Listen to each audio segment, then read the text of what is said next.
जय श्री गुरुर्ब्रह्मा गुरुर्विष्णु गुरुर्देवो महेश्वरा गुरुर्साक्षात् परब्रह्म तस्मै श्री गुरवे नमः। तस्मै श्री गुरवे नमः। ओम शांति शांति।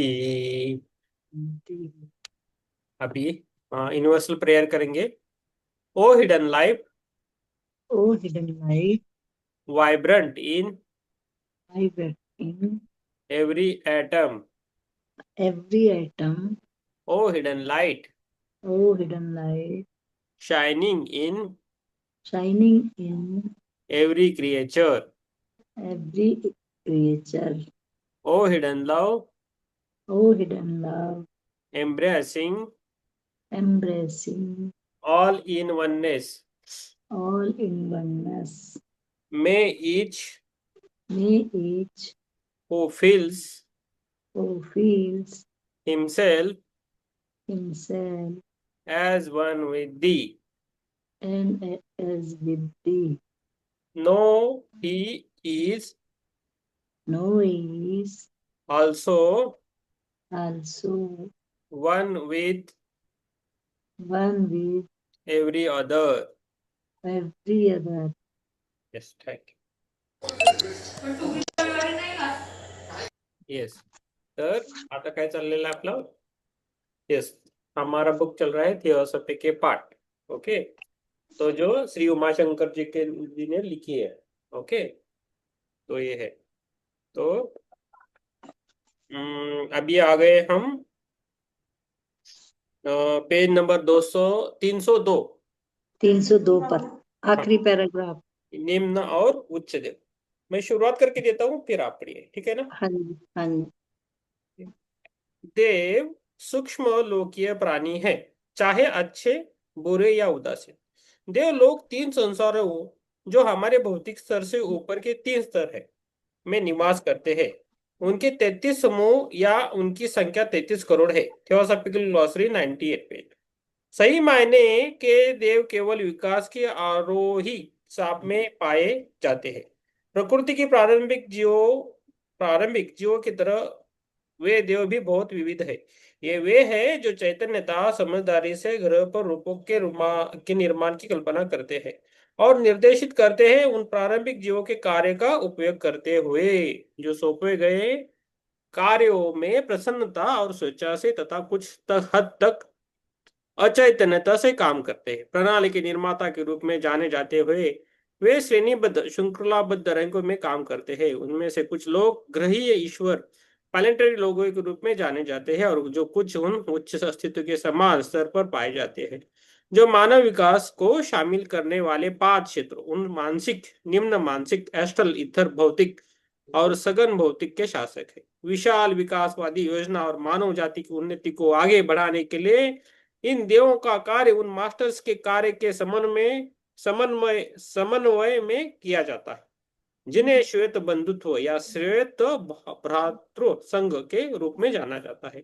तथा वो पार्थिव पदानुक्रम बनाते हैं, लेकिन उनकी चेतना और विकास की सीमा जितना विस्तृत है उतनी विविधतापूर्ण भी है, जिससे उच्चतम और उन्नत बड़े देवों से लेकर छोटे निर्माणकर्ता देवों तक शामिल है, जो विकसित होते हुए जीवन के लिए आवश्यक कई रूपों के आकार और रंग का डिजाइन करते हैं। उच्च मानसिक क्षेत्र या अमृत्यु क्षेत्र जो पाए जाने वाले देवों को अरूप देव कहा जाता है, क्योंकि उनके शरीर को बनाने वाला पदार्थ निश्चित आकार या रूप नहीं बनाता है, बल्कि स्वयं को प्रकाश के एक जटिल विकिरण कंपन के रूप में व्यक्त करता है। निचले मानसिक क्षेत्र ठोस क्षेत्र में देवों का रूप होता है और इसलिए उन्हें रूप देव, निम्न या छोटे देव के रूप में जाना जाता है। तो ये देवों के भी अलग अलग रूप है। वो भौतिक रूप से आगे ऊपर है, 3 स्तर पे। तो देवों का काम रहता है, उनको काम दिया जाता है, वो काम मानवता की उन्नति के लिए करते हैं। इसलिए वो हमारा रोना धोना हर टाइम सुनते हैं ऐसा नहीं है। तो देव को ज्यादा परेशान नहीं करना है। ओके, मानव को जितना उपलब्धिता है हम जो भी कर सकते हैं, कुछ भी कर सकते हैं। देव को ऐसा नहीं है, उनको कार्य रहते हैं, उनका रोल्स रहते हैं। ठीक है, तो इधर रुकते हैं, आगे पढ़ेंगी हमारी चित्रा मैम पढ़ेगी। तो अभी धीरे से सुनिए आप, चलो। आत्मबंधन। आत्मा। पेज नंबर 303, लास्ट पैराग्राफ है। उच्च मानसिक क्षेत्र से ऊपर और भी उच्चतर देव हैं, जिन्हें पूर्वी धर्मों में आदित्य, वसु, रुद्र, ध्यानी, बुद्ध आदि कहा जाता है। पश्चिमी धर्मों की परंपरा में इन्हें प्रधान देव कहा जाता है। प्रकृति के प्रशासन और ईश्वरीय इच्छा को पूरा करने में इन महान समझ के अस्तित्व की उपस्थिति और कार्य को मान्यता दुनिया के सभी महान धर्मों में दी गई है। हिंदू उन्हें देव और सुर कहते हैं। हिब्रू, ईसाई और मुसलमान उन्हें देव और प्रधान देव कहते हैं, जो निम्न और उच्च देवों के बीच अंतर बनाता है। पेज नंबर 304, प्रकृति आत्माओं प्रारंभिक जीवों की तरह देव भी उभय लिंग होते हैं, और चूंकि उनका शरीर भौतिक नहीं होता, इसलिए उन्हें पोषण के साधनों की आवश्यकता नहीं होती। जैसे हम लोग खाना चाहिए हमको शरीर चलाने के लिए, उनको भोजन की आवश्यकता नहीं होती। वे भौतिक शरीर से जुड़ी समस्याओं तथा सीमाओं के अधीन होते हैं। अतीन्द्रिय दृष्टि से देखा जाए तो उनका स्वरूप सुसंगत और उज्जवल चमक वाला होता है। उनका शरीर और चेहरा स्पष्ट रूप से मानवीय विशेषताओं से मिलता जुलता होता है, और परंपरा के विपरीत अक्सर विचित्र पंखों वाइनेक्स के बिना विंग्स, होता है। विंग्स ही पंखों से विंग्स बना है, के पंखों के बिना बिना होता है। गुरुत्वाकर्षण के नियम के अधीन न होने के कारण सूक्ष्म पदार्थ के शरीर को पंखों की आवश्यकता नहीं होती। जिस क्षेत्र में वे काम करते हैं, चलते हैं और मौजूद हैं, वह भौतिक क्षेत्र की विशेषता वाले द्रव्यमान और गुरुत्वाकर्षण के विपरीत चमक और गति का है। हाँ मैम, गतिविधि के क्षेत्र। मैडम ये टेबल मैं समझाता हूँ, बाद में फिर से हाँ आप जी, पढ़िए में, ओके। हाँ जी, हाँ जी। हाँ, तो गतिविधि के क्षेत्र है, देवों के गतिविधि के क्षेत्र उस रचनात्मक किरण की विशेषताओं के अनुसार विभाजित है। तो इसको हमें समझना है इस टेबल को, उसके बाद फिर मैम पढ़ेगी। गतिविधि के क्षेत्र क्या है? देवों के गतिविधि के क्षेत्र उस रचनात्मक किरण की विशेषताओं के अनुसार विभाजित है जिससे वे संबंधित है। सृजन ऊर्जा के 7 धाराओं में प्रकट होता है, जिन्हें गुप्त विज्ञान में किरणें कहा जाता है। जो किरण है ना, उसको किरणें कहा जाता है। और ब्रह्मांड में सभी चीजें तथा प्राणी इन किरणों के माध्यम से प्रकट होते हैं। उनमें से प्रत्येक गतिविधि की एक अलग क्षेत्र को शामिल करता है, जैसा कि निम्नलिखित है। तो गतिविधि क्या है? नेतृत्व का गुणवत्ता क्या है? सामर्थ्य और शक्ति रहता है। तो हम्म, शिक्षण का क्या है? गतिविधि शिक्षण है तो उसकी गुणवत्ता है प्रज्ञा। प्रज्ञा यानी विजडम, है ना, तो वो आता है अपने आप। संस्कृति का क्या है? चातुर्य, टैक्ट। चौथा किरण क्या है? तो किरण कैसा है? हम सभी किरणों से होते, जैसे बने हमें हैं। सूर्य की किरणें पता है, ये लाइट की किरणें हम्म, हैं, सूर्य की किरणें। तो सूरज से पृथ्वी पर आने के लिए किरणों को कितना टाइम लगता है, पता है? हाँ जी। कितना पता, किसी को पता काफी है क्या? टाइम। सूरज से पृथ्वी पर आने की जो पहली किरण आती है ना, उसको टाइम कितना लगता है, पता है? 9 सेकंड। हाँ 9 तो, कुछ मिनट लगते हैं। हाँ उसको लगते हैं 8 मिनट, लगते हैं 8 मिनट। तो 8 मिनट में वो किरणें आती है, इतना डिस्टेंस है, ओके। तो उससे भी जो प्रकाश है, तो प्रकाश हम और जो आवाज है उसका भी स्पीड वैसा ही है। लेकिन हमें मानव में क्या हुआ है, प्रकाश को हम इजीली देख सकते हैं, फास्ट देख सकते हैं, लेकिन कानों में जो सुनता है ना, उसको लेट लगता है टाइम आने के लिए। हम जब सुनते हैं तो उसको टाइम लगता है सुनने के लिए, तो इसलिए वो जो ध्वनि है उसका स्पीड कम दिखाया गया है। लेकिन वो ऐसा नहीं है, ध्वनि शास्त्र अलग है, कभी होगा तो हम ज्यादा पढ़ेंगे उसके बारे में, ठीक है। तो ये किरणें हैं, किरणें से हम उत्पन्न हुए, सूरज की ऊर्जा से हमें ऊर्जा मिलती है और हमें उस ऊर्जा से काम करें, जैसा बैटरी रिचार्ज है वैसा। और जो चंदा है, चांद है, उससे क्या होता है, हमारा जो अंदर का मन है, माइंड है, वो हमारा स्ट्रांग रहता है। तो ये है। तो गतिविधि क्या है? कला का है गुणवत्ता सामंजस्य। उसके बाद है विज्ञान। विज्ञान का उसका क्या है? गुणवत्ता ज्ञान। धर्म से है गुणवत्ता। गुणवत्ता क्या है? भक्ति। धर्म से भक्ति बढ़ेगी।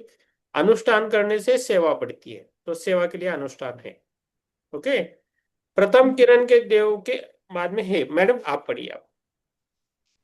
प्रथम प्रथम किरण के देव रूपों के निर्माण में छोटे अस्तित्वों के काम की निगरानी करते हैं। द्वितीय किरण के देव प्रज्ञा शिक्षण से संबंधित सभी प्रयासों से संबंधित हैं। तृतीय किरण के देव उन मानसिक धाराओं पर काम करते हैं जो विभिन्न देशों में सांस्कृतिक मूल्यों के विकास को बढ़ावा देती है। चतुर्थ किरण के देव संगीतकारों, कवियों और अन्य कलाकारों के माध्यम से आने वाले रचनात्मक प्रयास और प्रेरणा से के प्रवर्तक हैं। पंचम किरण के देव मानसिक धाराओं के माध्यम से मनुष्य द्वारा की गई सभी वैज्ञानिक खोजों को बढ़ावा देते हैं। छठी किरण के देव इसमें भक्ति के पहलुओं को प्रेरित करते हैं और धर्मों के काम तथा संगठन में मदद करते हैं। सातवीं किरण के देव आस्थावानों के आध्यात्मिक लाभ और भक्ति के माध्यम से उनके विकास के लिए धार्मिक या रहस्यमय अनुष्ठानों द्वारा गतिमान गुप्त बलों और धाराओं को निर्देशित करने में सहायता करते हैं। यही जो चार्ट में दिया गया उसी को विस्तार रूप से बताया गया इसमें। हम्म। निसंदेह महान शक्ति और अवर्णनीय वैभव वाले कई शक्तिशाली देवता हैं। ये वे हैं जो सौर मंडल को अस्तित्व में लाते हैं, जो सर्वोच्च सत्ता की इच्छा और रचनात्मक ऊर्जा के परिपूर्ण चैनल हैं। इसी तरह के स्तर पर वे शक्तिशाली देव हैं जिन्हें कर्म के देवता या लिपिक, संस्कृत नाम जिनका शाब्दिक अर्थ है लेखक, कहा जाता है,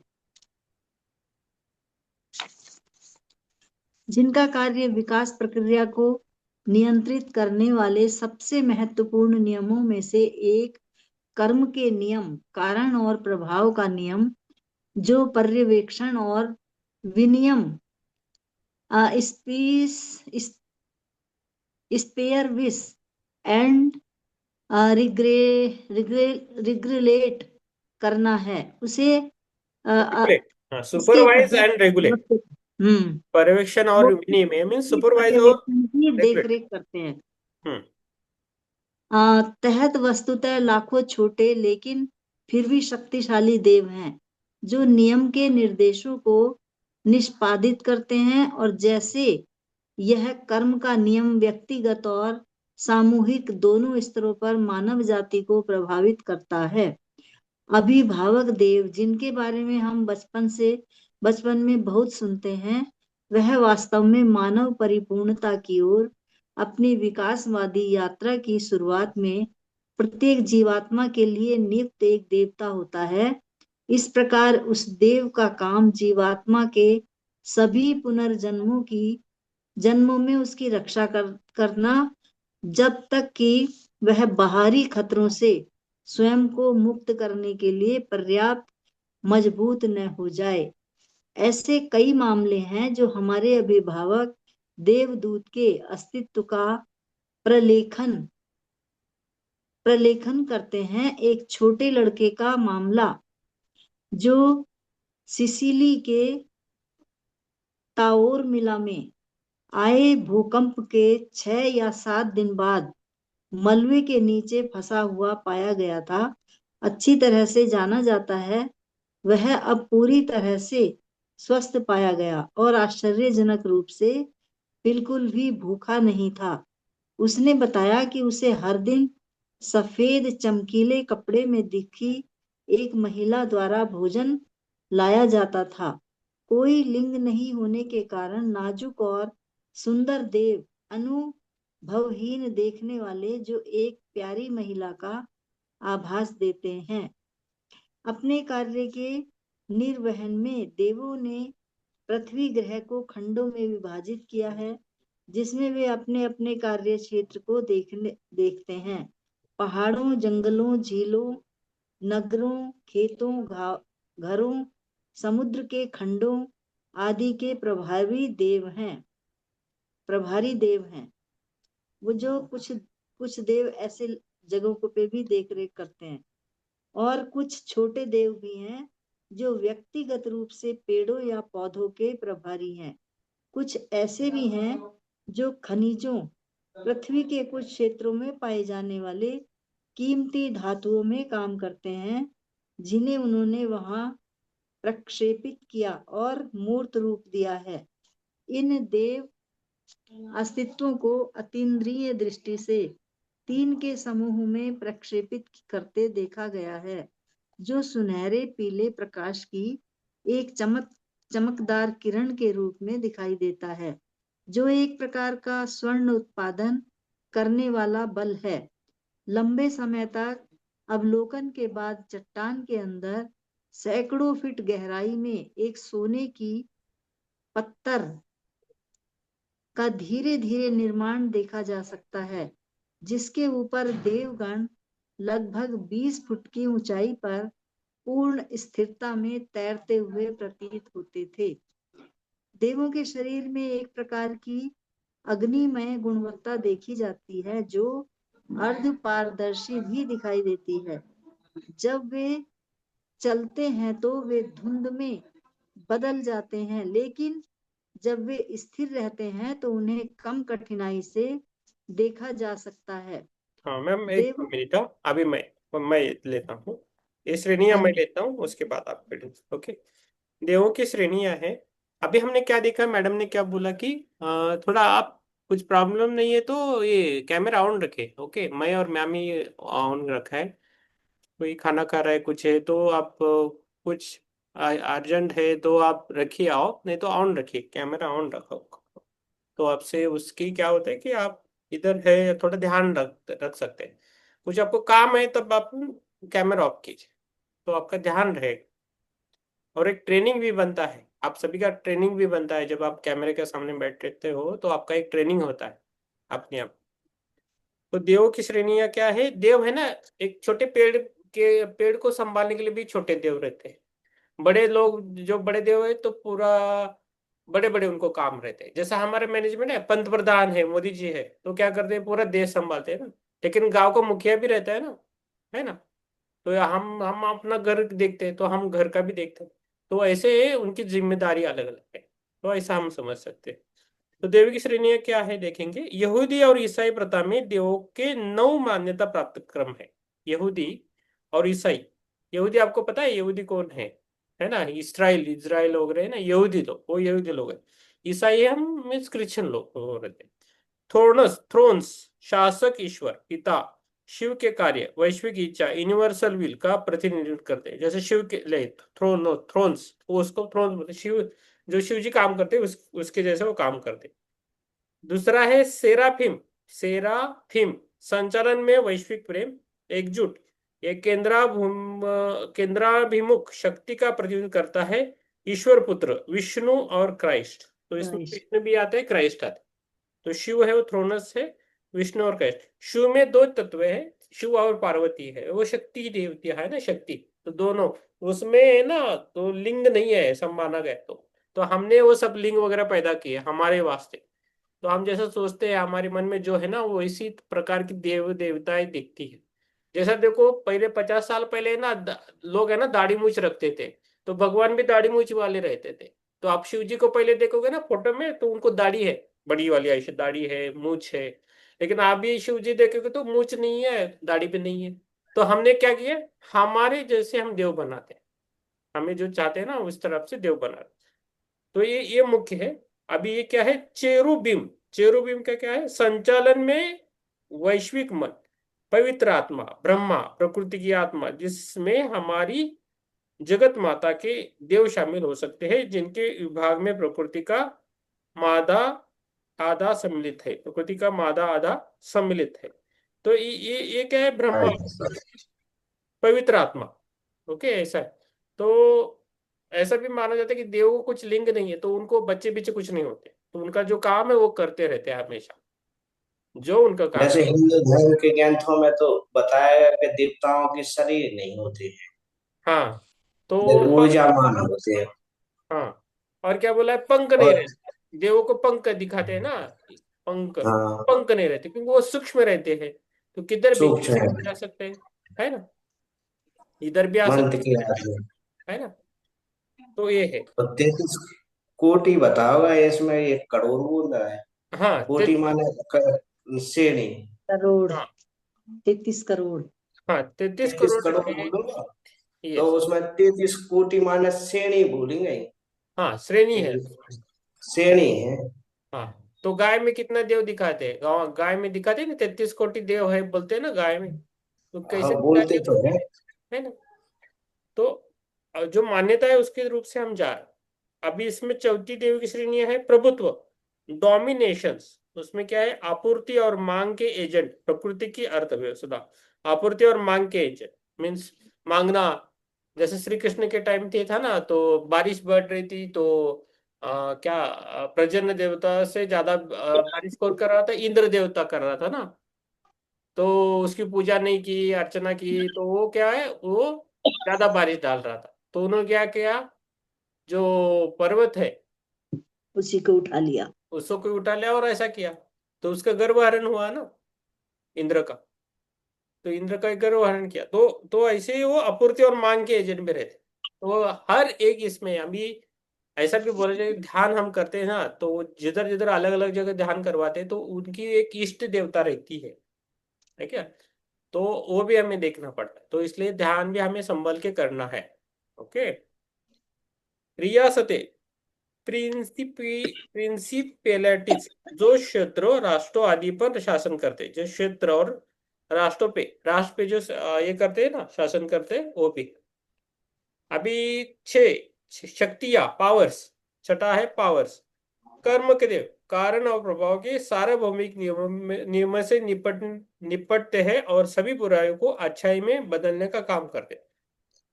तो कुछ देवता को अच्छाई करने का देते हैं, कुछ देवता को बुराई करने का भी देते हैं। जैसा बुराई के बाद अच्छाई आती है और अच्छाई के बाद बुराई, दोनों भी चाहिए। ऐसा नहीं है हमें बुराई नहीं चाहिए और खाली अच्छाई चाहिए, ऐसा नहीं होता है। लेकिन उसको हम मानते नहीं। हम जब रात आती है तो दिन भी आता है, तो हमने पहले पाठों में पढ़ा है, रात है तो दिन है, दिन है तो रात। पूरा दिन रहेगा तो हम नहीं रह पाएंगे, पूरी रात हो गई तो भी नहीं रह पाएंगे, तो ऐसा है उसका। तो क्या, सद्गुण, सद्गुण, सद्गुण, सद्गुण। सद्गुण बोलो, हाँ सद्गुण। वीरिटस, अधिक ठोस मानसिक और एस्ट्रल पदार्थ से संबंधित है। ओके। अभी देव आ गया, देव। आठवां आ गया देव, एंजल्स। प्राय एस्ट्रल रूप और पदार्थ के होते हैं, एस्ट्रल रूप के होते हैं वो, और पदार्थ के होते हैं। वनस्पति तथा मानव साम्राज्य को नियंत्रित करते हैं। तो किसको नियंत्रित करते हैं, वनस्पति तथा मानव साम्राज्य। पेज नंबर 308 है, पेज नंबर 308। ठीक है। उसके बाद है प्रधान देव, आर्कियांजल्स। आर्कियांजल्स, आर्कियांजल्स एक है, बुक है, उस पर भी है, PMC में। आर्केंजल नाम है एक। हाँ वो प्रधान देव। एक हम्म, और कर्मचारी अधिकारी है जो दूसरी और पशु साम्राज्य को नियंत्रित करते हैं। नेतृत्व करते हैं। इधर नहीं, किसी दूसरी और उधर पशु साम्राज्य को नियंत्रित करते हैं, उसको आर्केंजल्स, उसका भी ध्यान करते हैं लोग कुछ कुछ। तो प्राणियों की ये 9 श्रेणियां मानव साम्राज्य या तो हमारे अपने या किसी पिछले से होकर गुजर चुकी है, और जिनमें देवत्व के 2 बड़े आयाम, देव और मनुष्य, पूरी तरह से मिश्रित है। हम्म, अन्य 2 प्रकार के हैं, ब्रह्मांडीय, हमारे संसार की श्रृंखला की सीमाओं से परे, यहाँ तक कि हमारे सौर मंडल से भी परे के देवगण है। देवाज एंड मीन्स 9800। तो बहुत कुछ है, हम धीरे धीरे हमें अभी जान रहे हैं। तो पेज नंबर 308 है ज्योतिर्मय आत्मबंधन। और इसके आप भी पढ़िए, हाँ ये, हाँ पढ़िए चित्रा में। यस, आत्मबंधन में। HP ब्लावत्स्की हम्म। का कहना है कि दिव्य प्राणियों में एक समूह जिन्हें सार्वभौमिक रूप से 7 आदिम देवता ध्यानी चौहान कहा जाता है, वो को 7 आदिम किरणों या शक्तियां कहा जाता है। इसको दोबारा से पढ़ती हूँ। हाँ। HP ब्लावत्स्की का कहना है कि दिव्य प्राणियों के एक समूह जिन्हें सार्वभौमिक रूप से 7 आदिम देवता ध्यानी चौहान कहा जाता है, को 7 आदिम किरणों या शक्तियां कहा जाता है, जिन्हें प्रजापति या पूर्वज भी कहा जाता है। वे 7 ग्रहों के स्वामी हैं और हमारे ब्रह्मांड के निर्माता हैं। ये देवता हमारे ग्रह प्रणाली के 7 क्षेत्रों में प्राकृतिक संरक्षक हैं। वे 7 और फिर 10 हैं, जो 7 और 10 सेफिरोथ के अनुरूप हैं। ब्रह्मांडीय रूप से वे सप्तऋषि नक्षत्र हैं। प्रणाली रूप से वे 7 ग्रहीय देव हैं और हमारे ग्रह के दृष्टिकोण से वे 7 कुमार हैं। Page number 309। कुछ अन्य महान प्राणियों को प्राय पृथ्वी के राज प्रतिनिधि का नाम दिया गया है और उनका वर्णन द सीक्रेट डॉक्ट्रिन में प्रत्येक कोने पर 4 पंखों वाले पहिए 4 पवित्र लोगों के लिए उनकी सेनाएं की तरह वर्णन किया गया है। ये ध्यान चौहान देवों के 4 महाराजा या महान राजा हैं, जो 4 प्रमुख हिंदू बिंदुओं में से प्रत्येक की अध्यक्षता करते हैं। वे राज प्रतिनिधि या देव हैं, जो उत्तर दक्षिण पूर्व पश्चिम के ब्रह्मांडीय बलों पर शासन करते हैं। इन बलों में से प्रत्येक का एक विशेष गुप्त गुण है।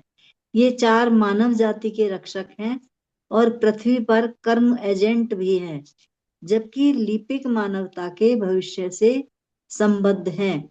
उन्हें पृथ्वी, जल, वायु और अग्नि के तत्वों का 4 महान देव शासक भी माना जाता है। द लाइट ऑफ एशिया में उन्हें कपास के 4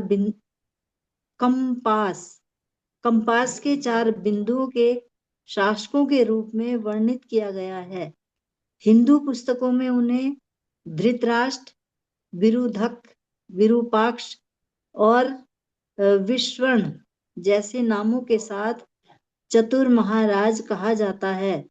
उन्हीं पुस्तकों में उन्हें उनके प्रारंभिक जीव समूह को क्रम से गंधर्व, कुंभंड, नाग और यक्ष कहा जाता है। उनसे संबंधित दिशाएं क्रमशः पूर्व, दक्षिण, पश्चिम और उत्तर हैं और उनके प्रतीकात्मक रंग श्वेत, नीला, लाल और स्वर्णिम है। द सीक्रेट डॉक्ट्रिन में उनका उल्लेख पंखों वाले ग्लोब और अग्नि में पहियों के रूप में किया जाता है। भ्रूण अवस्था में रूप के निर्माण में योगदान देने वाले देव गर्भ धारण में भ्रूण अवस्था के रूप में निर्माण का कार्य एक प्रकार के देव का होता है। उसका अध्ययन विशेष रूप से रोचक है।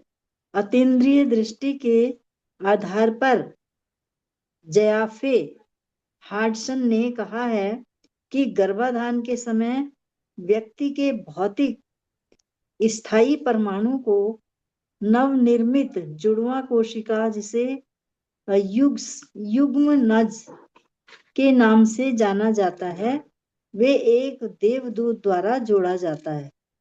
जैसे कोई जुड़वा बच्चे होते हैं तो उनको युग्म नज के नाम से जाना जाता है। वे एक देवदूत द्वारा जोड़ा जाता है उनको। सूक्ष्म शब्द बल की अवरोही जीवात्मीय रचनात्मक ऊर्जा द्वारा जीवंत इस परमाणु की उपस्थिति जुड़वा कोशिका जीव को इतनी व्यवस्थित जैविक संयोग प्रदान करती है, वास्तव में इसे शब्द या रचनात्मक ध्वनि के अनुसार बढ़ने का कारण बनती है। स्थायी परमाणु और जुड़वा कोशिका में तथा उनके माध्यम से उत्सर्जित रचनात्मक ऊर्जा कम से कम 4 परिणाम उत्पन्न करती है। पहले 3 परिणामों पर टिप्पणी करना इस पाठ के संदर्भ में नहीं है, किंतु हार्डसन चौथे परिणाम के बारे में निम्नलिखित कहते हैं। चौथा, अंकुरण के प्रभावों पर रूप के निर्माता देवों का आवाहन होता है। इनका जो वर्ग या क्रम आवाहन किया जाता है, वह भी प्रतिध्वनित या गुंज द्वारा तय किया जाता है। इस प्रकार निकट पड़ोस में निर्माण व्यवस्था की प्रकृति आत्माएं प्रारंभिक जीव जो पुनर्जन्म लेने वाले व्यक्ति द्वारा उत्सर्जित शब्द बल में धाराओं या सुरों के साथ कंपन संबंधी सामंजस्य में है। वे सुनते हैं और प्रत्युत्तर देते हैं। घटना स्थल पर पहुंचकर वे प्रभाव क्षेत्र में प्रवेश करते हैं और स्वयं को पूरी तरह से अपने अनुकूल वातावरण में पाते हैं, क्योंकि वह उनके अपने अंतर्निहित रज्जु द्वारा शामिल होता है। फिर वे सहज रूप से अपने अंदर मुक्त पदार्थ को समाहित करने के लिए और इसलिए उस पदार्थ को और अधिक विशिष्ट बनाते हुए आगे बढ़ते हैं, जिसके बाद वे शरीर की बढ़ती संरचना में उचित स्थान पर पदार्थ के कंपन नियंत्रित जमा होने में सहायता करते हैं। गर्भाधान की प्रक्रिया में देवों की ऐसी सहभागिता बताई गई है। वे कर्म के नियम और पुनर्जन्म लेने वाले जीवात्मा द्वारा प्रदान की गई सामग्री के साथ सामंजस्य में काम करते हैं, जैसे बाद में उन्हें भ्रूण के निर्माण में प्रारंभिक जीवों द्वारा सहायता प्रदान की जाती है, जो सर्वोच्च परिणाम उत्पन्न करने के लिए अपने प्रयास का योगदान करते हैं। लेकिन यह स्पष्ट रूप से समझा जाना चाहिए कि जब जीवात्मा कर्म के कारणों से प्रथम श्रेणी की सामग्री प्रदान करने में असमर्थ होता है, तो न तो देवता और न ही प्रारंभिक जीव इष्टतम परिणाम प्राप्त कर सकते हैं। यह भ्रूण के विकास से जुड़ी किसी भी कमी और शारीरिक विकृतियों या बीमारियों जिनका व्यक्तियों को आने वाले जन्म में सामना करना पड़ता है की व्यवस्था करता है। अतः विकृत शिशु के लिए निर्माणकर्ताओं का दोष नहीं है, बल्कि उस जीवात्मा का दोष है जो पूर्व जन्म में अपने व्यक्तित्व के गलत कार्यों और उनके परिणाम स्वरूप उत्पन्न कर्म के कारण निर्माणकर्ताओं को अपने आगामी जन्म के लिए एक मजबूत स्वस्थ वाहन बनाने के लिए सभी आवश्यक तत्व प्रदान करने में असमर्थ है। जैसे आजकल बहुत सारे कुछ तो विकलांग बच्चे हो रहे हैं, कुछ माइंड से पैदल बच्चे पैदा हो रहे हैं, तो वो उन बच्चों का कसूर नहीं है। मतलब ना तो माता पिता का कसूर बताया इसमें और ना ही किसी दूसरे का है, लेकिन उनके वो पूर्व जन्मों के कर्म हैं। उन्होंने ऐसे कहा जो भी विकृति शिशु के अंदर आती है तो वो उनके पूर्व जन्मों का दोष है जो वो अपने साथ लेकर आते हैं और इस जन्म में उसको भोगते हैं। देवों का स्रोत उनकी प्रकृति तथा उनके संबंध में मनुष्यों का दायित्व। देवगण और ध्यानी चौहान देव प्रथम कारण से निकलते हैं जो परब्रह्मा नहीं है, क्योंकि परब्रह्मा सर्व कारण है और इसे प्रथम कारण के रूप में संदर्भित नहीं किया जा सकता। जिस प्रथम कारण को ब्राह्मण धर्म की पुस्तकों में जगत योनि संसार का गर्भाशय कहा गया है, मानव जाति ब्रह्मांड में इन सक्रिय एजेंटों से निकलती है।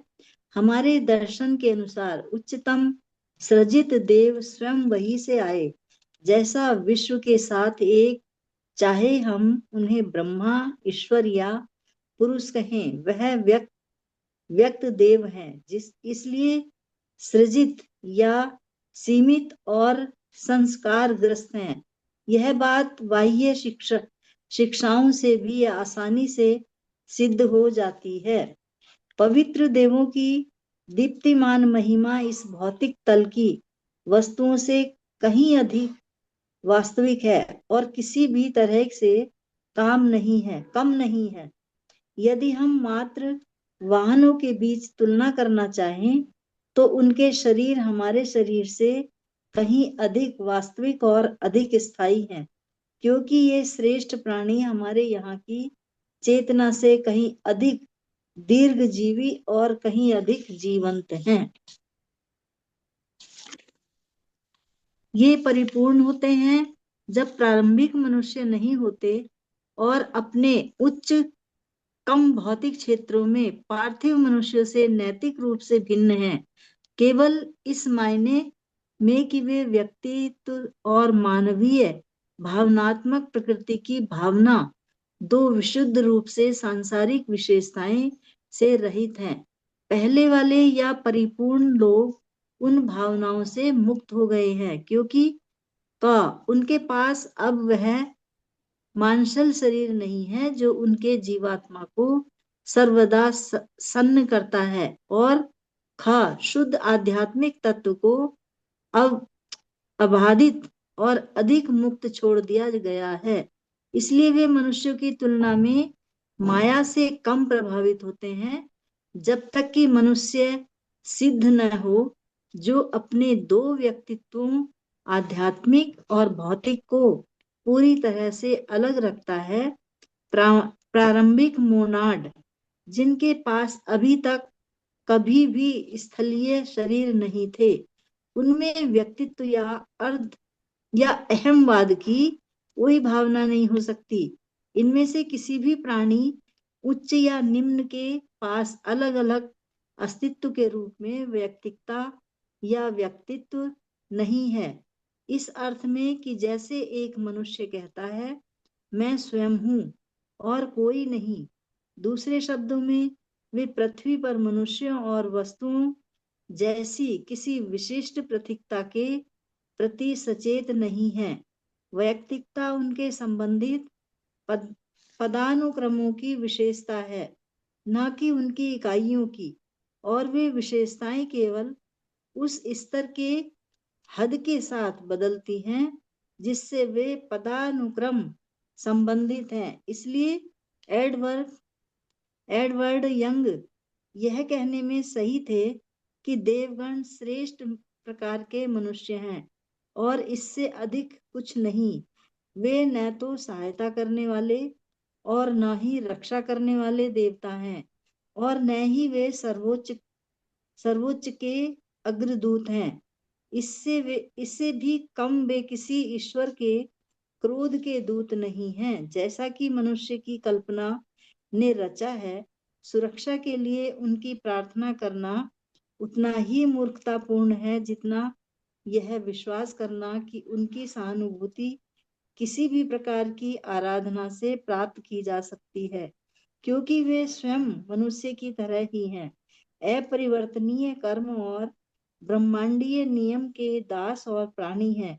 मनुष्य उन सभी दिव्य पदानुक्रमों के सार का एक यौगिक होने के नाते स्वयं को एक अर्थ में किसी भी पदानुक्रम या वर्ग या यहाँ तक कि उनके संयोजन से भी श्रेष्ठ बनाने में सफल हो सकता है।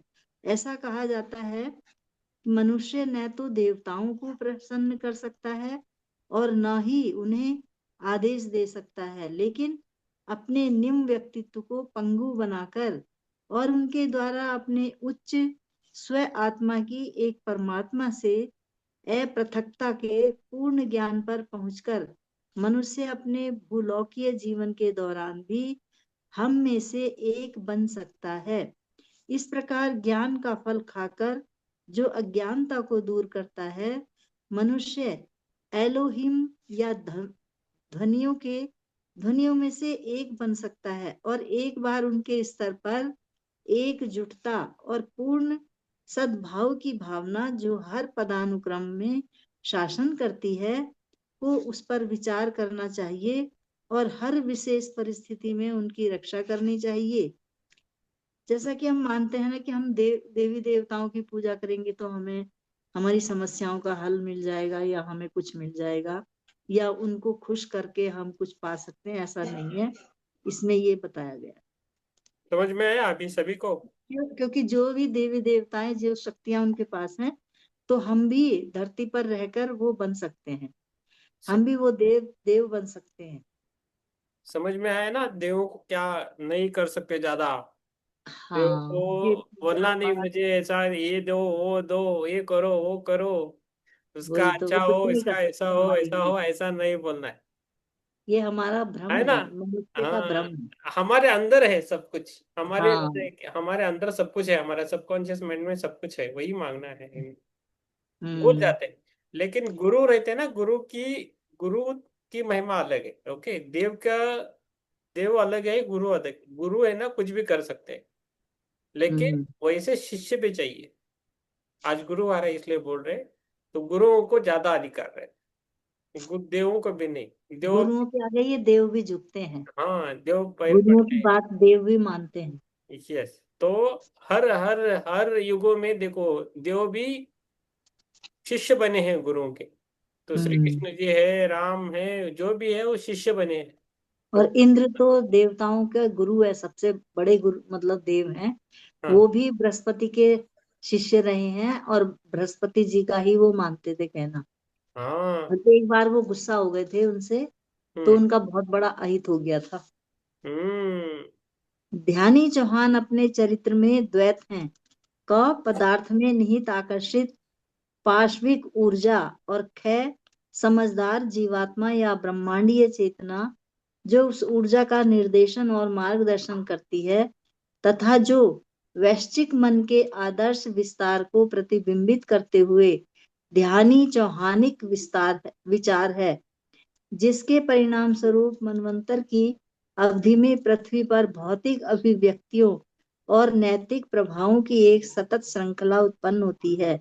यह संपूर्ण कर्म के अधीन होता है, चूंकि प्रक्रिया हमेशा परिपूर्ण नहीं होती और चूंकि पर्दे के पीछे एक मार्गदर्शक समझ के चाहे कितने ही प्रमाण क्यों न प्रदर्शित हों, यह अभी भी अंतराल और त्रुटियां दिखाता है और यहाँ तक कि प्राय प्रत्यक्ष विफलताओं में परिणत होता है। इसीलिए ना तो सामूहिक देव समूह और न ही कोई भी अलग देव, अलग कर्मशील, अलग कार्यशील शक्तियां दैवीय सम्मान या पूजा के लिए उचित पात्र हैं। हालांकि ये सभी मानवता की कृतज्ञ श्रद्धा के हकदार हैं और मानव को अपनी सर्वोच्च क्षमता से चक्रीय कार्य में प्रकृति के साथ सहकर्मी बनकर आदर्श विचारों के देवी विकास में सहायता करने के लिए हमेशा प्रयासरत रहना चाहिए। सर्वदा अज्ञेय अगोचर कारण, सभी कारणों के कारण विहीन कारण मात्र का ही हमारे हृदय की पवित्र और सर्वदा अछूती भूमि पर एक मंदिर और वेदी होनी चाहिए, जो हमारी आध्यात्मिक चेतना की शांत छोटी आवाज के अलावा अदृश्य, अमूर्त, अवर्णित है। जो लोग इसके सामने पूजा करते हैं, उन्हें अपनी जीवात्मा के मौन और पवित्र एकांत में ही ऐसा करना चाहिए। अपनी आत्मा को अपने तथा वैश्विक आत्मा के बीच एकमात्र मध्यस्थ बनाते हुए अपने अच्छे कार्यों, सदकर्मों को एकमात्र पुजारी बनाकर और उपस्थिति के लिए अपने पापी इरादों को एकमात्र दृश्यमान और वस्तुनिष्ठ बलि का शिकार बनाते हुए।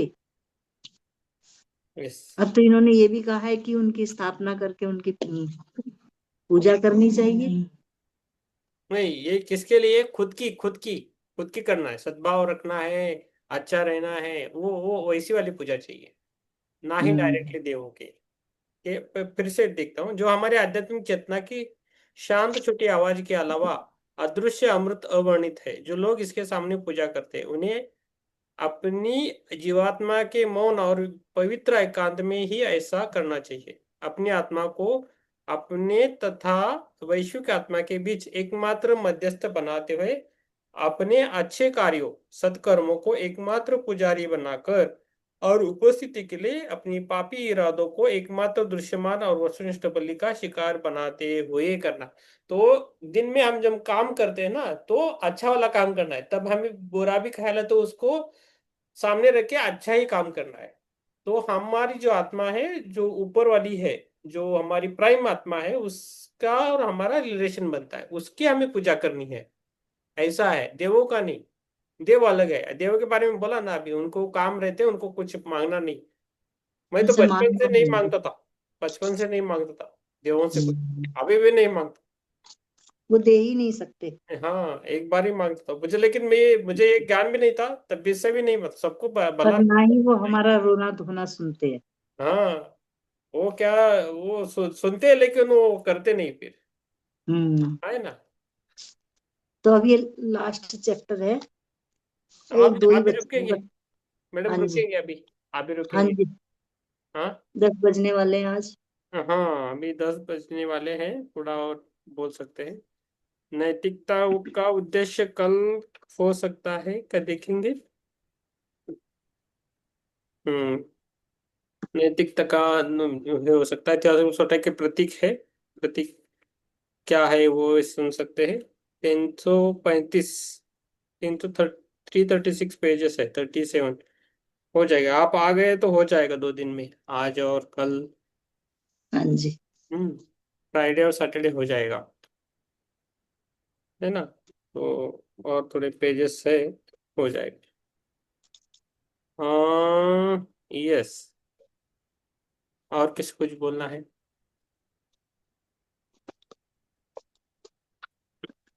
मैंने अभी अभी अभी मैं जान रहा हूँ, तो ये है। तो आपके कार्य होना है ना, तो आप है ना यूनिवर्स को अच्छा कार्य करे पहला, यूनिवर्स को पूजे, यूनिवर्स को। और आपको जो है ना, मैं तो ऐसा भी कर रहा हूँ, मुझे इसका फल भी मिल रहा है। जब भी मुझे कार्य करना है ना, उससे पहले मैं डोनेट करता हूँ, तो काम बन रहा है मेरा। निस्वार्थ से करना है, हम प्रैक्टिकल लाइफ भी जीते हैं ना, तो वो यस। मायने करता है। मैं तो कर रहा हूँ, मुझे फल मिल रहा है उसका। इसलिए हम बोल देते, लेकिन अपनी अपनी इच्छा रहती है ना। तो हम क्या करते हैं, प्रैक्टिकल लाइफ है ना, आध्यात्मिक में लेके आते हैं।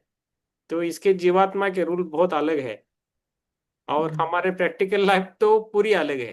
प्रैक्टिकल लाइफ हमारे कर्मों को बढ़ाती है, और ये जो आध्यात्मिक लाइफ है कर्मों को बढ़ाते नहीं, हमारा लाइफ संतुलित करती है, और हमें अच्छे और लेके जाती है। इसको हमें लेना है। अच्छे कर्म करने हैं। हाँ, अच्छे कर्म करने हैं।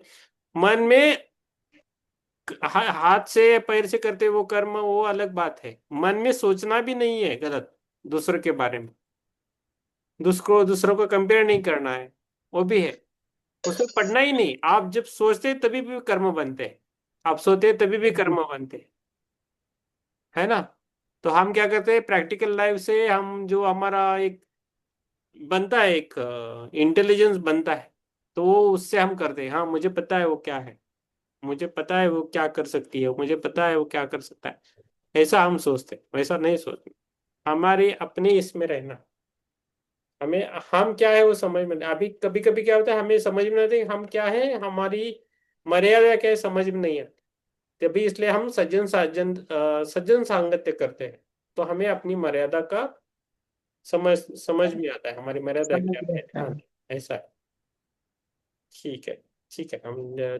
ठीक है, हमने ज्यादा बोला तो हमें माफ कीजिए, लेकिन जो है हम सच्चाई के रास्ते पे जाने की कोशिश करते हैं बस, बाकी हमें। ठीक है।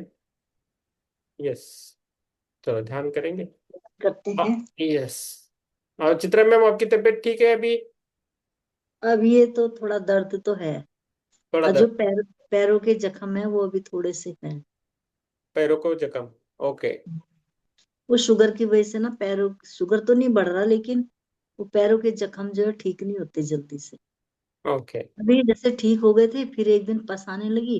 हम्म। फिर डॉक्टर के पास गई, डॉक्टर ने कुछ तो करना नहीं है, उन्होंने कहा ये ट्यूब लगा ले जाओ, ये लगा दो, ये लगा दो, पर कुछ हो नहीं रहा। वो अपने टाइम पे ही ठीक हो गई। होते हैं, तो डोंट वरी। पैरों में थोड़े से जख्म है, यहाँ के तो जख्म ठीक हो गए, पर यहाँ दर्द बहुत है। अभी इसको गर्म रखने के लिए मैंने ये कपड़े गर्म पहने। हाँ, गर्म रहेगी। यस। हाँ जी।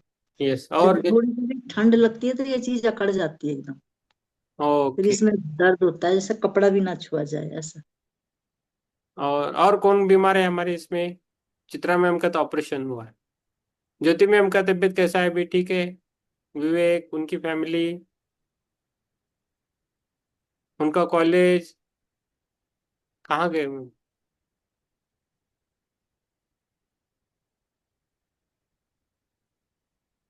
ज्योति मैम? नहीं। यस। यस। अभी किसी को परेशानी है क्या? किरण जी, मम्मी पापा ठीक है? आवाज नहीं आ रही? मैडम। हाँ। सर एक 5 मिनट में मैं ज्वाइन होती हूँ, कोई आया है मेरे पास। ओके ओके, म्यूट रखिए। यस यस, हिरल जी ठीक है, योगिता मैम ठीक है ना तबीयत? यस ठीक है सर। यस, हमारी ललिता मैम स्ट्रांग है, हम्म। देख के ही समझ में आता है। मैम माइंड से बिल्कुल स्ट्रांग नहीं है। अभी हम फिजिकल लेवल में कर रहे हैं, बाद में माइंड लेवल भी करेंगे। पहले माइंड लेवल पे मुझे बहुत जरूरत है। हाँ ओके ओके, वो दोनों कनेक्टेड है, ठीक है ठीक है। यस, आपसे पूछा जाता है तो उसका कुछ तो ये रीजन रहता है, इसलिए हम आपको पूछ रहे हैं। यस। ओके। यस, ज्योति मैम आपकी तबीयत ठीक है अभी सबकी? कैमरा ऑन नहीं होता है तो समझ में नहीं आता। नहीं, उन्होंने खाली वो ऑन करके रखा है। यस नहीं करना। ठीक है, ध्यान करना है हमें, ध्यान के लिए जुड़े, मैं भी ध्यान करता हूँ। और आपके साथ मुझे भी अफर्मेशन हम कर रहे हैं तो मुझ पर भी वो ऐसा ही असर हो रहा है। थँक यू सभी को। येस, वृषाली मॅम तब्येत बरी आहे का तुमची? तब्येत ठीक आहे सगळ्यांची? थोडस प्रॉब्लेम आहे. हा, तेच सगळ्यांना तेच विचारत होते मी, आता आला, सांगा काय प्रॉब्लेम हम्म. आहे? मला थकवा, ऍसिडिटी जास्त वाढली एकाएकी आणि इचिंग वगैरे व्हायला लागलं. तर का बरं? कधी आज का 2 दिवस झाले? 2 दिवस झाले. हा, ते आता ते ऋतुमान चेंज होतोय ना, उन्हाळा सुरू होतोय ना, त्याची लक्षण आहेत. हम्म. ऍसिडिटी हम्म. त्याच्यामुळे होते, आपल्याला तो आहार वेगळा झालेला असतो ना, आता उन्हाळ्यात हो. कमी हे व्हायला लागतं. पाणी प्यायला पाहिजे थोडस, तिखट आणि आंबट कमी कमी खायचं, मसाला, हा मसाला मसाला कमी कमी. खायचा, ते थंडीत जाते, आता नाही जाणार. आणि हम्म. आपलं वय पण आता वाढतंय ना सगळ्यांचं, त्यामुळे जेवण पण हम्म. कमी जातं. हो, तर ते जेवण कमीच आहे. हा कमी कमीच होत जातं. ध्यानामध्ये आल्यानंतर जेवण कमी कमीच होत जातं. हम्म. नाही हा, ते व्हाय सुरुवातीला वाढतंय, नंतर कमी कमी होत जाते बरं का, पहिल्यांदाच कमी नाही होत.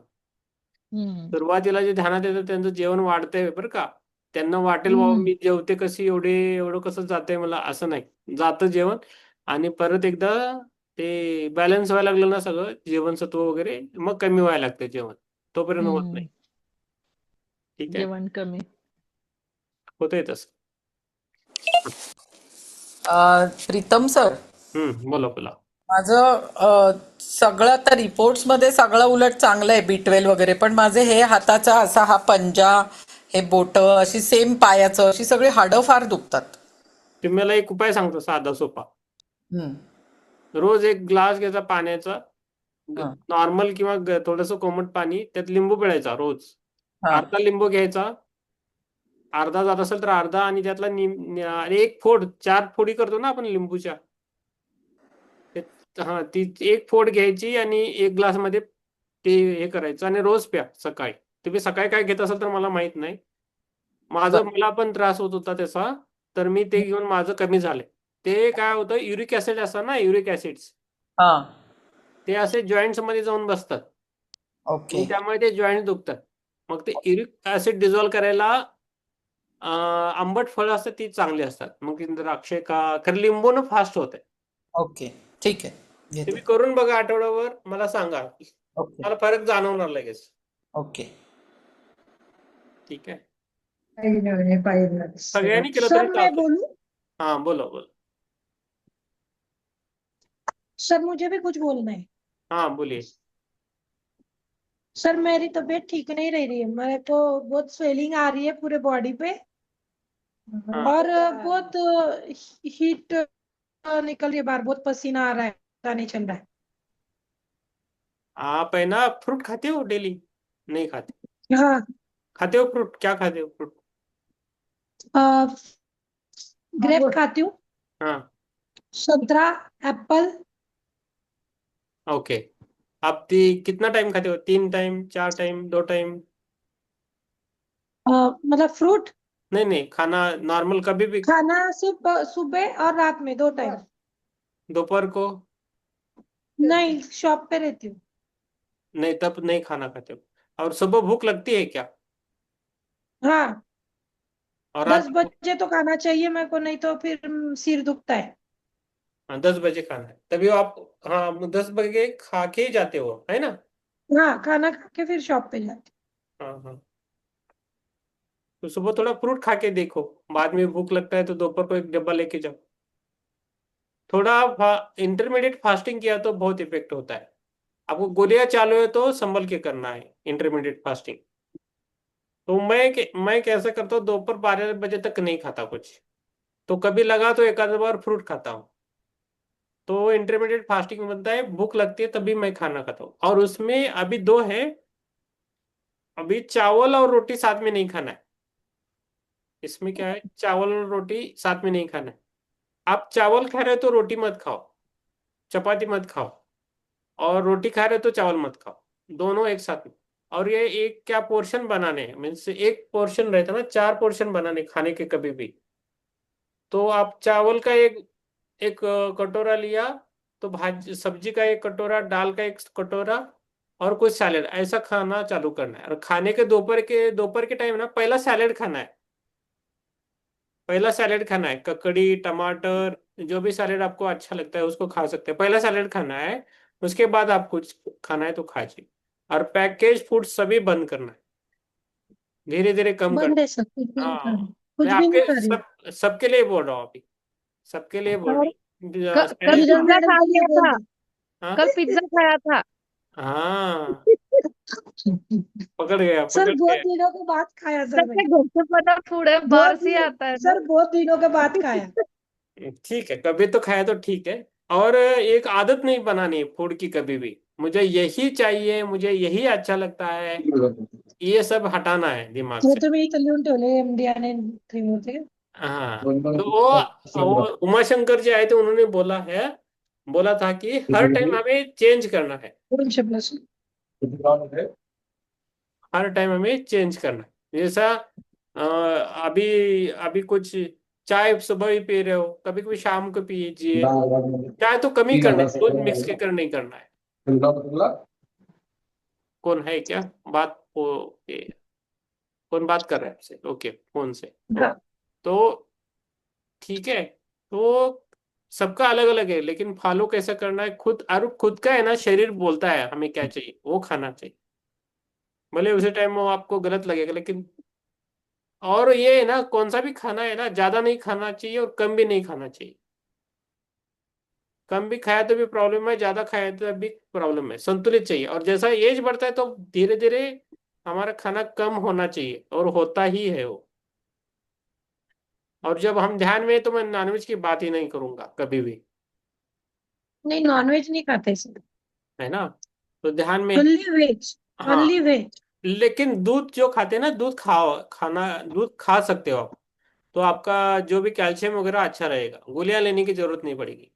जो दूध के वेगन वगैरह है ना, हम पहले से आदत नहीं, वो वेगन वगैरह फॉलो मत करो। हमें हमें आदत नहीं है, तो वो चीजें हमें नहीं करनी चाहिए। तो दूध खा सकते हो आप, ओके, तो आता है वो। और जो ऋषिमुनि खाते तो हम भी खा सकते हैं ना। तो उसको कुछ प्रॉब्लम नहीं है, उसके लिए बनाया होता है सब कुछ प्रकृति ने। तो वो जो है वो खा सकते हैं। ठीक है। यस, ज्योति मैम कुछ बोलना चाहती थी, लेकिन किरण जी बोल रहे थे। ज्योति मैम बोलिए मैम। ज्योति मैम, विवेक।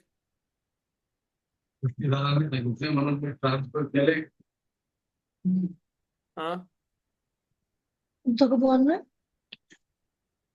हाँ, बोलिए बोलिए। ठीक है, हो गया।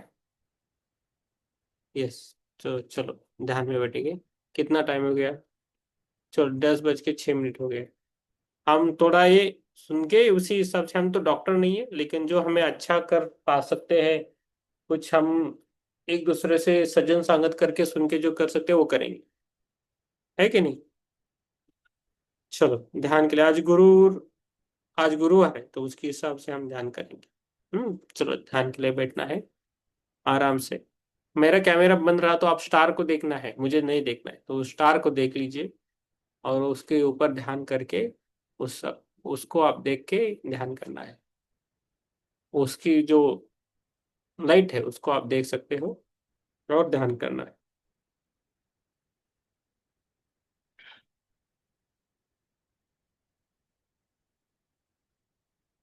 ध्यान में बैठना है आराम से।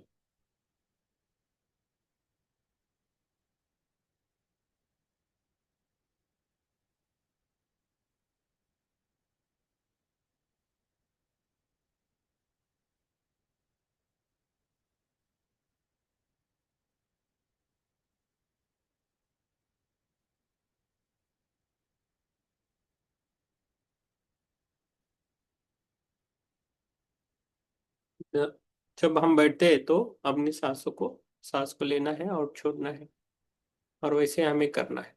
हम्म।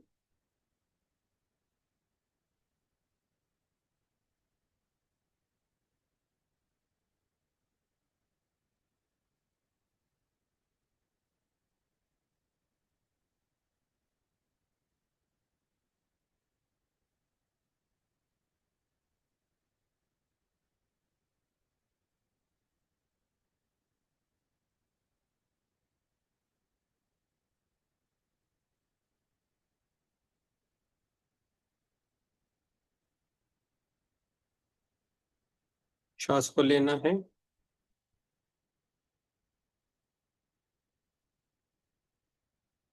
और छोड़ देना है।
पावरफुल ध्यान करते हैं हम।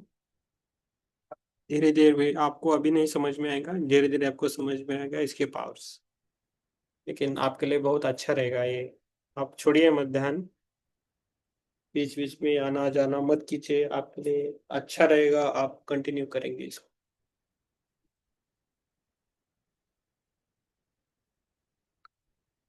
मन में कुछ विचार मत रखिए, जो करना है पूरे शिद्दत से करना है। सांसों के ऊपर ध्यान दीजिए और उसे देखते रहिए।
सांसों पे ध्यान देना है, आराम से बैठना है। मैं स्वस्थ हूँ, मैं सुरक्षित हूँ, ऐसा हमें बोलना है।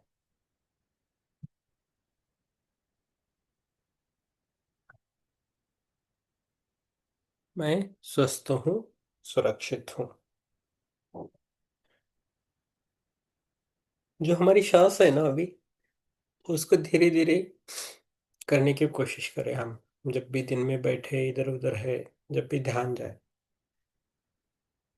उसे महसूस करना है, देखना है। मन में बोलना है, मैं शांत हूँ, मैं सुरक्षित हूँ, मैं जागरूक हूँ। मैं शांत हूँ, सुरक्षित हूँ और जागरूक हूँ। मैं शांत हूँ, मैं सुरक्षित हूँ, मैं जागरूक हूँ। अभी हमें अपने हृदय केंद्र पर ध्यान लाए। हमारा जो हृदय है ना, उस पर हमें ध्यान देना है। एक दिव्य प्रकाश की कल्पना करें जो ऊपर से उतरकर आपके सिर पर आ रहा है। एक दिव्य प्रकाश की कल्पना करना है जो ऊपर से उतरकर आपके सिर पर आ रहा है। यही गुरु तत्व का प्रकाश है। वो जो प्रकाश है वो गुरु तत्व का है। मन में बोलना है,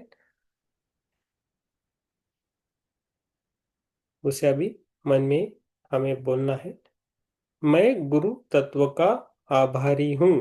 मैं गुरु तत्व की आभारी हूँ। मैं गुरु तत्व की आभारी हूँ। मैं गुरु तत्व का आभारी हूँ। गुरु ज्ञान का प्रकाश मेरे जीवन को दिशा दे रहा है। गुरु ज्ञान का प्रकाश मेरे जीवन को दिशा दे रहा है। मैं विनम्र शिष्य हूँ। मैं विनम्र शिष्य हूँ। ज्ञान ग्रहण करने के लिए तैयार हूँ। मैं ज्ञान ग्रहण करने के लिए तैयार हूँ।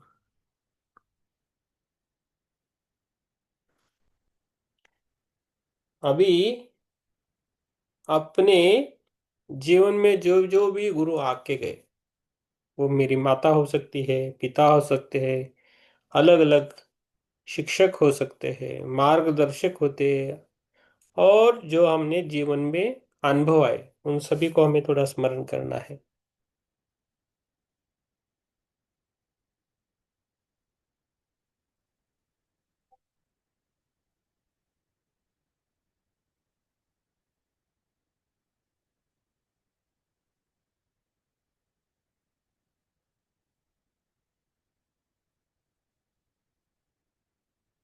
सभी गुरुओं को हमें याद करना है। उनकी जो उन्होंने जो हमें शिक्षा दी है, उसको भी हम याद कर सकते हैं। उन शिक्षाओं के कारण हमारे जीवन में जो परिवर्तन आया, उसको भी हम याद कर सकते हैं।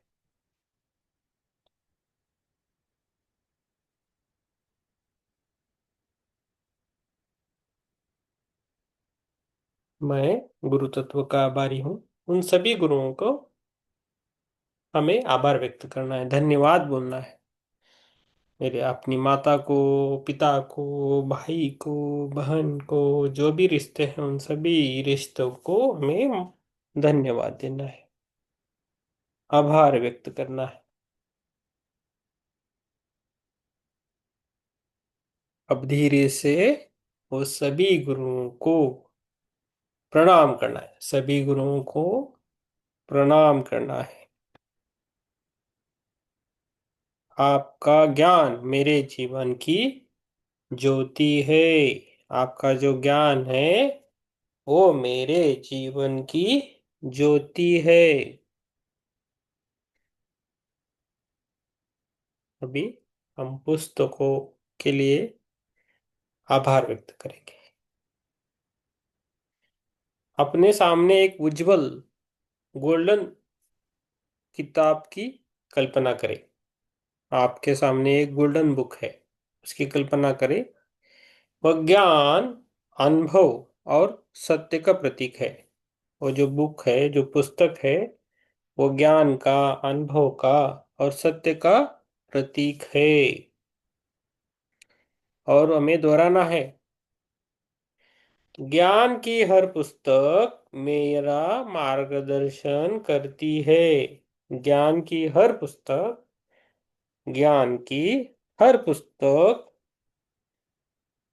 मेरी मार्गदर्शन करती है। ज्ञान का हर एक पुस्तक मुझे मार्गदर्शन करता है, मुझे मार्गदर्शन करता है, करती है। ज्ञान की हर एक पुस्तक मुझे मार्गदर्शन करती है। मैं सीखने के लिए सदैव तैयार हूँ। मैं सीखने के लिए सदैव तैयार हूँ।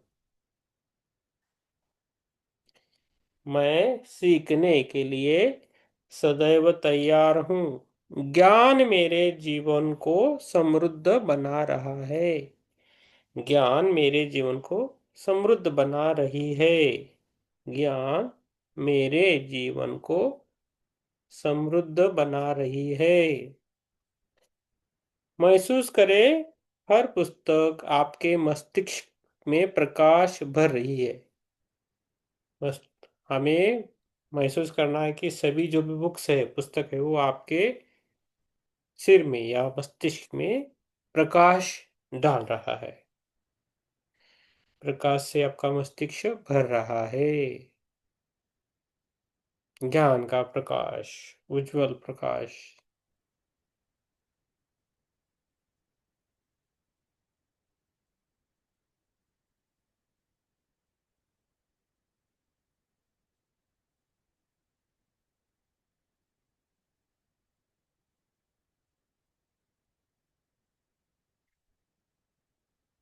अभी अभी हमें क्षमा ध्यान करना है, फॉरगिवनेस करना है। बहुत दिनों के बाद हम फॉरगिवनेस कर रहे हैं।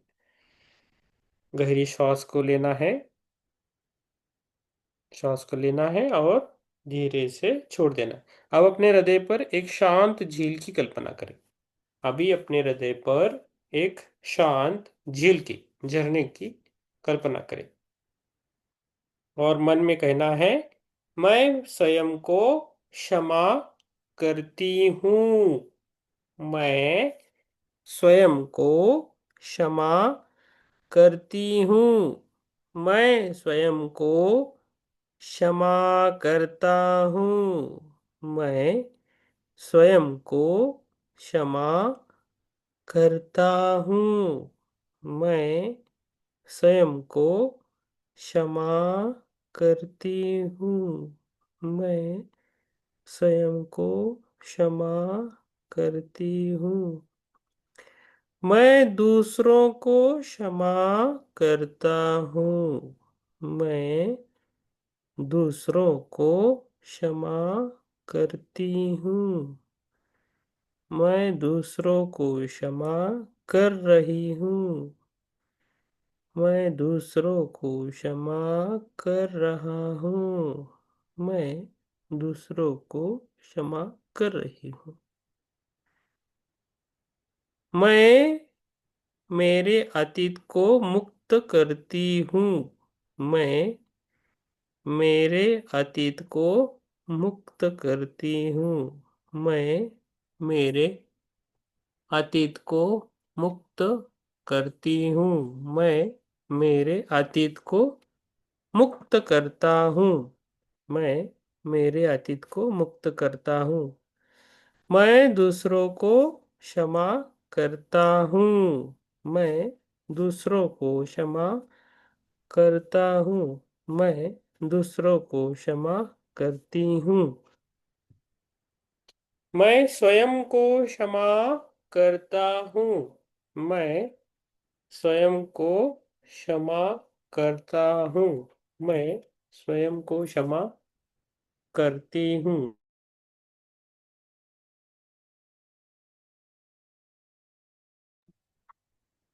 अब उन व्यक्तियों को याद करें जिनसे मन में पीड़ा है, उनकी छवि सामने लेके आना है। जिन्होंने हमें तकलीफ दी है, जिन्होंने हमें तकलीफ दी है, शारीरिक, मानसिक, भावनिक, जो भी जिन्होंने हमें पीड़ा दी है, उन सभी आत्माओं को, व्यक्तियों को हमारे खुद के सामने लेके आना है। एक एक करके वो आपके सामने आ रहे हैं।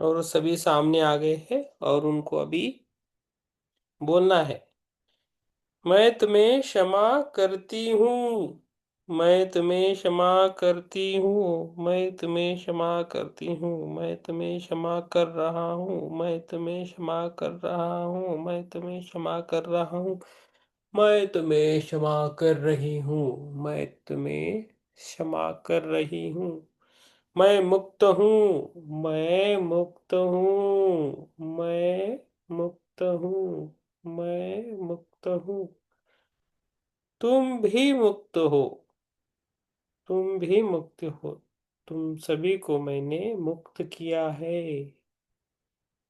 सभी को मुक्त करना है अपने हृदय से, किसी को भी नहीं रखना है, सबको छोड़ देना है, मुक्त करना है। उनको बोलो कि आपको मैं क्षमा देती हूँ, आप सभी चले जाओ। सभी को मुक्त करना है, पूरा हृदय खाली रखना है।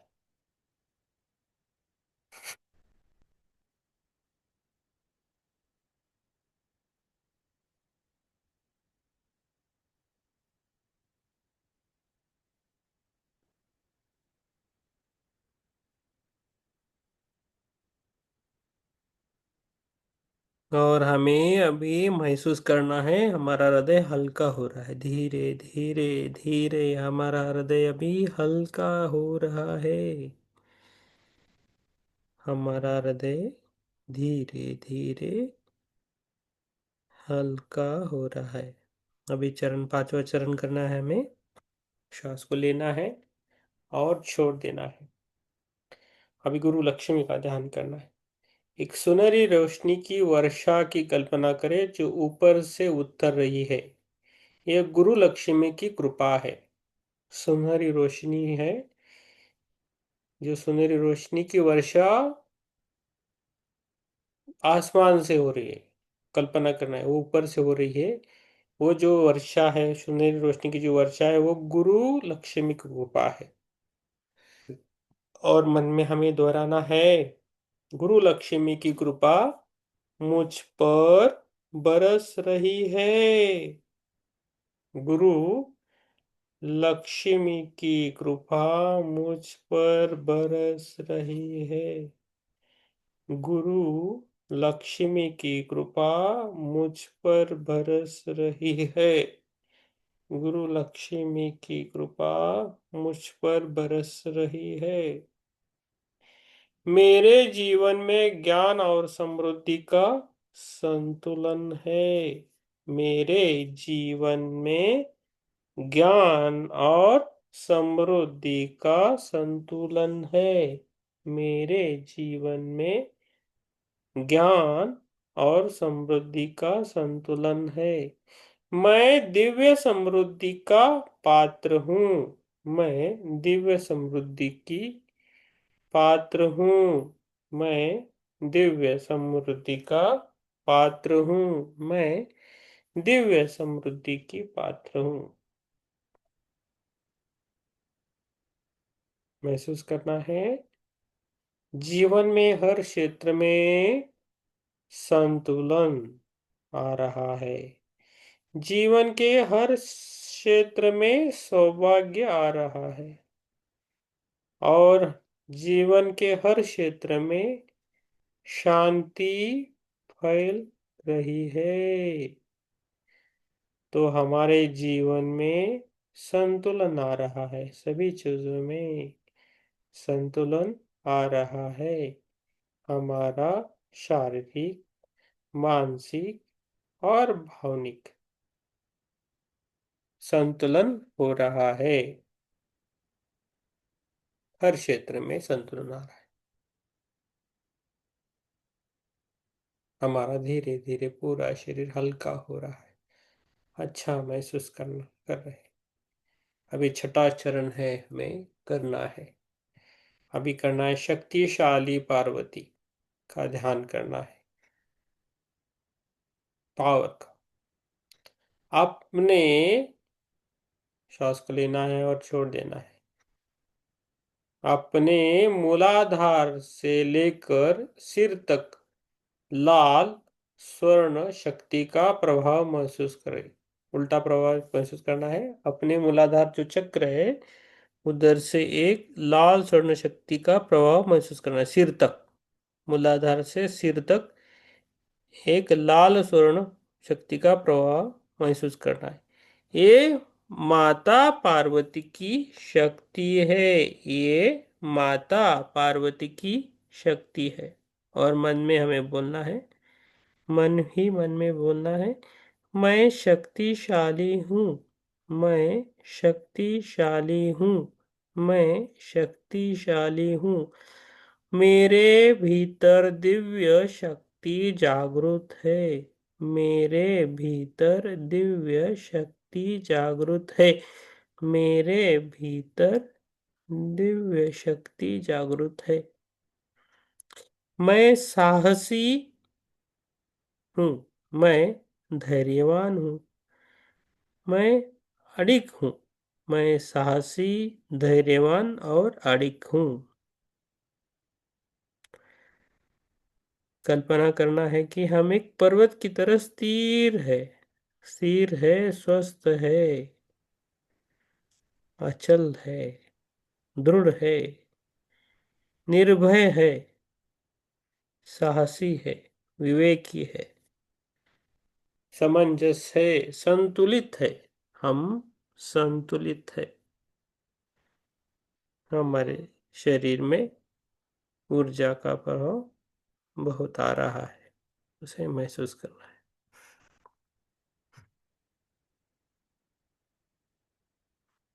अपने सातवां चरण करना है। शरीर और जल तत्व के लिए आभार मानना है। अपने श्वास को लेना है और छोड़ देना है। श्वास को लेना है और छोड़ देना है। अपने पूरे शरीर को भीतर से देखना है। अपने पूरे शरीर को भीतर से देखना है। हर अंग को धन्यवाद देना है। हर अंग को धन्यवाद देना है। मेरे हृदय को धन्यवाद। मेरे हृदय को धन्यवाद। मेरे पैरों को धन्यवाद। मेरे हाथों को धन्यवाद। मेरे पेट को धन्यवाद। मेरे मेरुदंड को धन्यवाद। मेरे मस्तिष्क को धन्यवाद। मेरे फेफड़े को धन्यवाद। मेरे रक्त और जल तत्वों को धन्यवाद। मेरे रक्त और जल तत्वों को धन्यवाद। अभी शरीर के भीतर अभी शरीर के भीतर जल को देखना है। जो रक्त है, कोशिकाएं हैं, तरल ऊर्जा है। अब शरीर के भीतर बहते जल को देखना है। वो रक्त से प्रवाहित है, रक्त है, उसमें कोशिकाएं हैं, तरल है, ऊर्जा है। श्वास को लेना है और छोड़ देना है। सांस को लेना है और छोड़ देना है। अभी बोलना है, मेरे शरीर का हर एक जल कण शुद्ध, स्वस्थ और ऊर्जावान है। मेरे शरीर का हर एक जल कण शुद्ध है, पवित्र है, स्वस्थ है, ऊर्जावान है।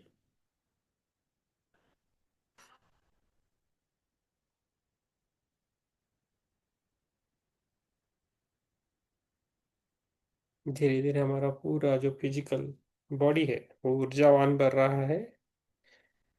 हमारे अंदर पॉजिटिव एनर्जी आ रही है, निगेटिव ऊर्जा बाहर जा रही है। अभी धन्यवाद देना है, हम सभी को धन्यवाद देंगे, हम सबको धन्यवाद देंगे। पहले हम खुद को धन्यवाद देंगे, खुद को धन्यवाद देना है। पहले हम खुद को धन्यवाद देना है, उसके बाद अपनी सांसों को धन्यवाद देना है, अपनी सांसों को धन्यवाद देना है। उसके बाद हमारी कानों को धन्यवाद देना है।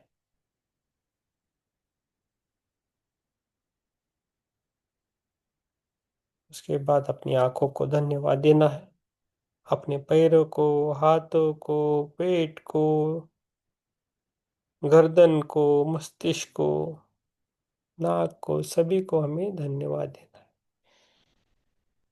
पूरे शरीर में संतुलित ऊर्जा बह रही है, ना कम है ना ज्यादा। सभी हमारा शरीर धीरे धीरे संतुलित हो रहा है।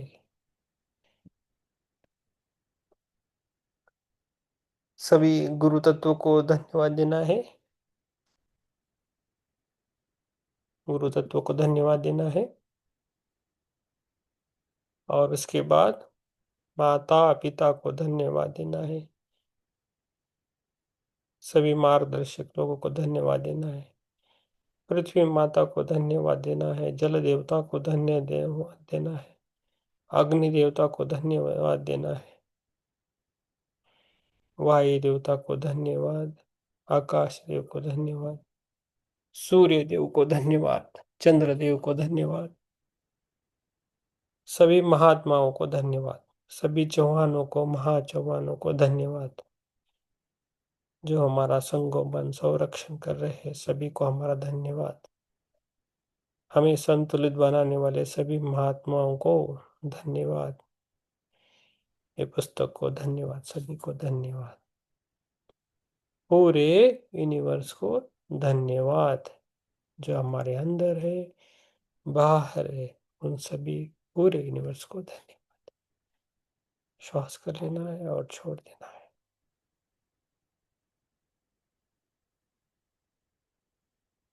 धीरे धीरे हमें बाहर आना है, अपने पैरों की उंगलियों को हल्के से हिलाना है, हाथों की उंगलियों को हिलाना है हल्के से, और धीरे धीरे अपने हाथ खोल के अपनी आंखों पे रखना है आराम से 5 सेकंड के लिए। 5 4 3 2 1 0। धीरे धीरे अपने चेहरे को सहलाइए, पूरे हाथों से अपने शरीर को सहलाइए, पूरे शरीर पर ऊर्जा जा रही है। आप सभी को मेरा धन्यवाद। Thank you so much to you and universe. आपका एक ध्यान देने का मुझे मौका पर्याप्त हो। Thank you so much. धीरे धीरे आंखों को खोलना है, मुस्कुराना है, और जिसको कुछ बोलना है तो बोल सकते हैं, नहीं तो सोने के लिए जा सकते हैं, नहीं तो ग्रुप में मैसेज डालते रहिए। आपको जो भी महसूस हुआ, जो भी आपने सीखा आज, और एक का हमें ओवरव्यू करना चाहिए, हर दिन का हमें ओवरव्यू करना चाहिए। यस, किसी को बोलना है? क्या आप ऑडियो ऑन कर सकते हो और बात कर सकते हैं? सभी को धन्यवाद।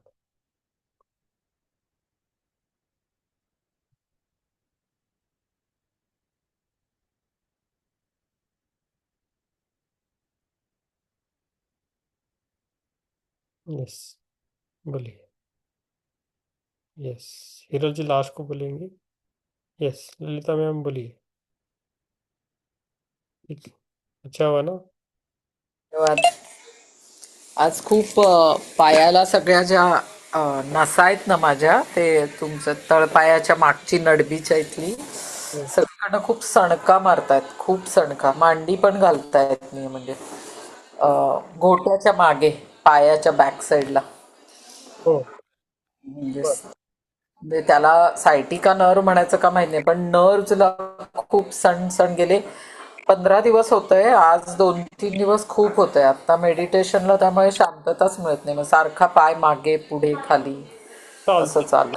तुम्ही रिलॅक्स मध्ये बसत जावा, तुम्हाला हवं तसं. ठीक आहे, काही प्रॉब्लेम नाही. आणि हे कारली चांगली मिळाली तरी कारलीची भाजी खा. बर, चालेल. 2-3 दिवसातनं कारलीची, ते कारल्यानं नर्वस सिस्टम असते ना, ती मेंटेन होते. ऍक्च्युली मेंटेनन्स होतो त्याचा. अच्छा, चांगली. जरूर. लिंबू पण उद्यापासून आणि हे पण जास्त घेईन. थँक्यू. येस, धन्यवाद मॅडम. येस, किरण जी बोलिए. सर ध्यान अच्छा था। हाँ, यस, मम्मी पापा को ठीक है, ठीक लगा? Okay, okay, yes, thank you. Yogita ma'am.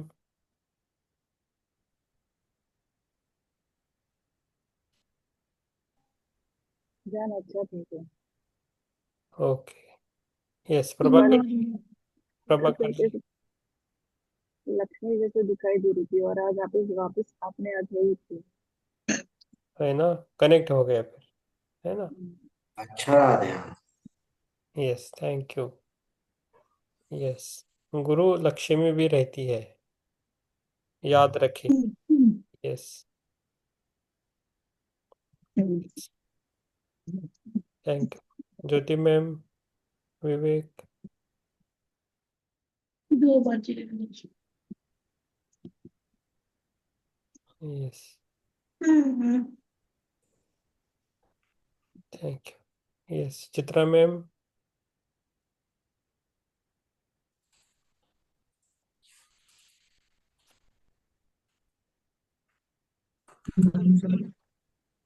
ठीक है, बाकी सभी ध्यान में है ना. ठीक है, हम इधर रुकेंगे. 10:41 हो गए. यस, हाँ हाँ, ओके. आवाज लेकिन म्यूट है, थोड़ा मोबाइल का प्रॉब्लम हो रहा है क्या पता नहीं. ओके, ठीक है. थैंक यू, थैंक यू सभी को. कल मिलेंगे. हिरल जी अभी आए. हिरल जी बोलिए, आपका बंद आना जाना हो रहा है. हाँ सर, नेट फ्लक्चुएट हो रहा है। हम्म. आत्मन सभी को। ध्यान अच्छा था सर, विजन्स भी थे पर मुझे कुछ नहीं याद आ रहा है। हम्म. लास्ट लास्ट में थकी उन्होंने, मुझे नींद बहुत आ रही थी। अच्छी बात है, नींद आ रही थी. ठीक है, आराम कीजिए. यस, किरण जी को भी नींद आनी चाहिए अच्छी, तो अच्छा होगा, है ना. हाँ सर, वो उसको मैंने वही बोला है, जैसे ध्यान होता है तू सोने चली जा, मोबाइल टीवी मत देख। हाँ, वो नहीं देखना है. हम ज्यादा जागरण किया तो भी नहीं चलता है. ठीक है. यस, ठीक है. चलो इधर रुकेंगे. सभी को शुभ रात्रि. Thank you so much. सभी को थैंक यू. शुभ रात्रि.